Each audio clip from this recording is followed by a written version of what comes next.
So I wanted to talk about the role of mutations, what a mutation is, why they're important. So let's have a think about what we know about protein synthesis. So we know that a sequence of bases on the DNA coding strand, these little notches here are meant to represent the bases on the nucleotides. We know that they determine the sequence of bases on the mRNA. So during transcription, the RNA nucleotides copy the DNA base sequence. So you have a sequence of bases on the mRNA. And of course, during the next stage of protein synthesis, translation, the sequence of bases is translated into a sequence of amino acids. So this sequence of bases here determines this sequence of amino acids.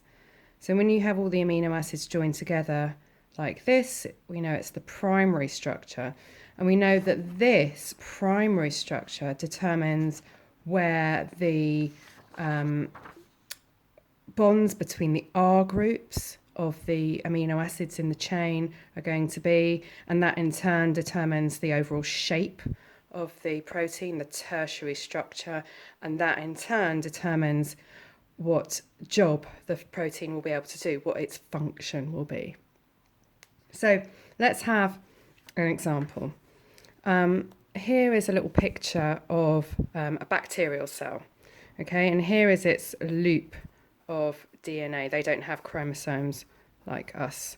They have a loop of DNA. It's still double-stranded. And I've just highlighted here, put a little box around to show that maybe this is a particular gene, and maybe this gene codes for this particular protein. So this protein might be a membrane protein, for instance, that has a particular shape. Remembering what we just said, that the sequence of bases in the gene ultimately determines the shape and the function of the protein.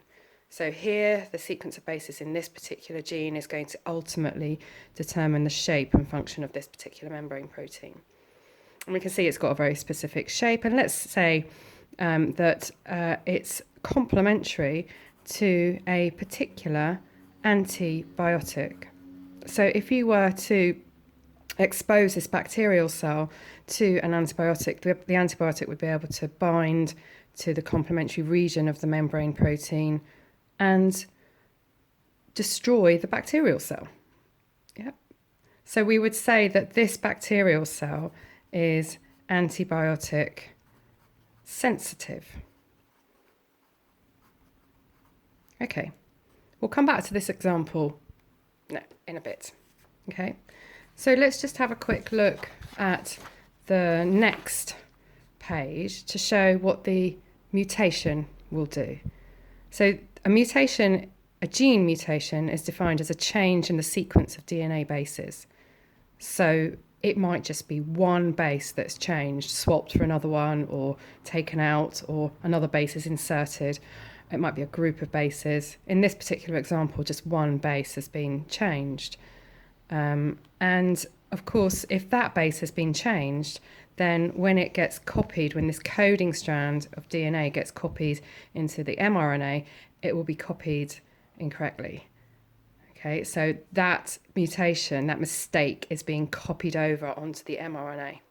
Okay, so we've got a change in the sequence of the DNA bases because of the mutation, leads to a change in the sequence of mRNA bases, which you can see where this is going probably, which leads to a change in the sequence of amino acids. So now this triplet here will maybe no longer code for the same amino acid because it's changed, and so that amino acid will change. And of course, what that means is that when the primary structure folds up, you will get a slightly different structure.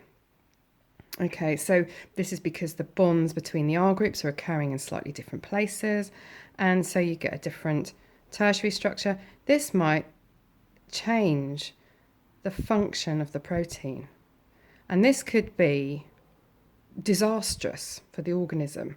Let's say that this maybe is an enzyme that has now changed shape, so its active site is no longer complementary to a substrate, so it won't be able to carry out that enzyme-controlled reaction. So it could be bad or it could be good. Okay, mutations are not always bad for an organism. So let's go back to this example that we had before. If I just turn over the page, we can see the same bacterial cell. This is the loop of DNA again, and I've just highlighted in red the mutated gene. Yeah, so this is the gene with the changed base sequence, and now it's coding for the same protein, but the protein is a slightly different shape, as we just saw how that happens. Yeah, and now because it's a different shape in this particular example, can you see that its binding site is no longer complementary to the antibiotic? So the antibiotic will no longer be able to bind, and actually for this bacterial cell, that's a really good thing. So that means that this bacterial cell now, because of this mutation, is now antibiotic resistant. Okay, so mutations don't have to be bad for an organism, they can be good. Okay, so what we have here is a very modest population of bacteria, and because of the mutations, we've got two different alleles of the same gene. The gene is coding for the membrane protein, but we've got one version that is able to bind to the antibiotic and one version that is no longer able to bind to the antibiotic. So we've got some diversity within the population, variation. So mutations, what they're doing is they're making new alleles. They're introducing genetic diversity within a population. Okay, now that's the basis for understanding the process of natural selection, which is what we're going to have a look at now, the last part of this little tutorial.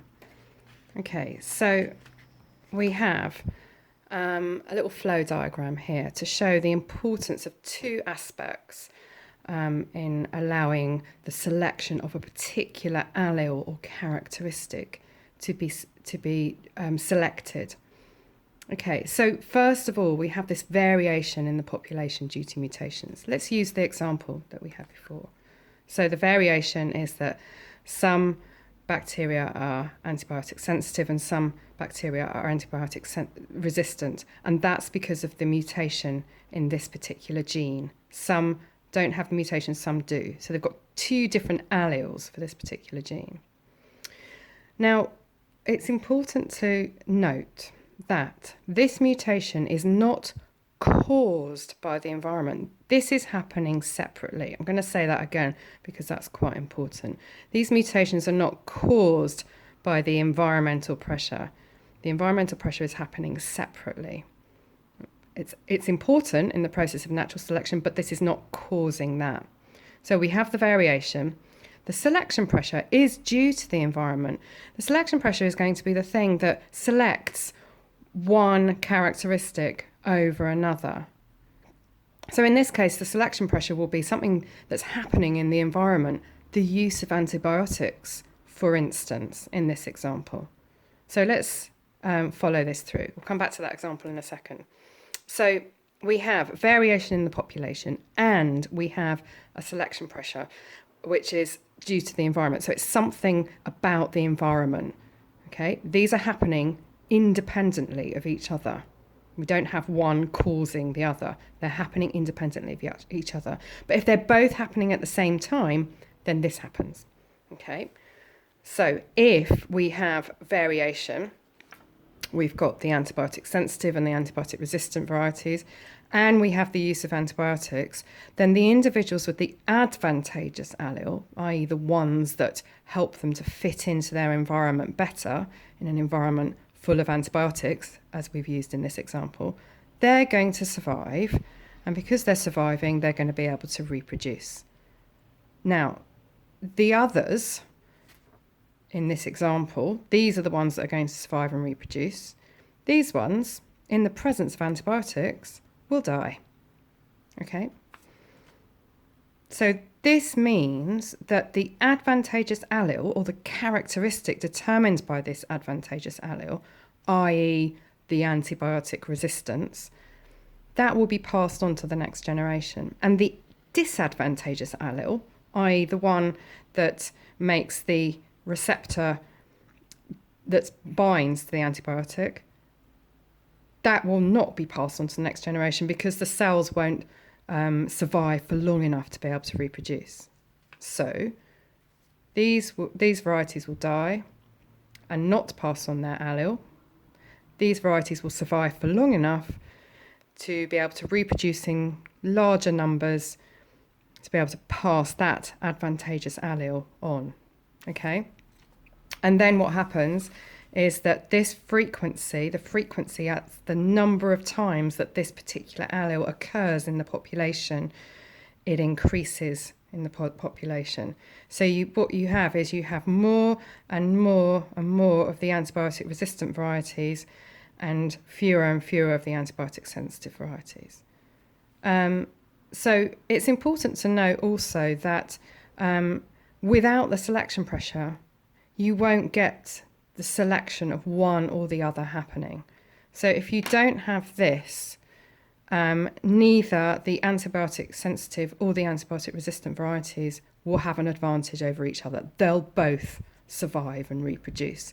And so the frequency of the antibiotic sensitive and the antibiotic resistant alleles will both increase in the population. We'll have like 50% of each within the population. Soon as you introduce a selection pressure, it favours one variety over another.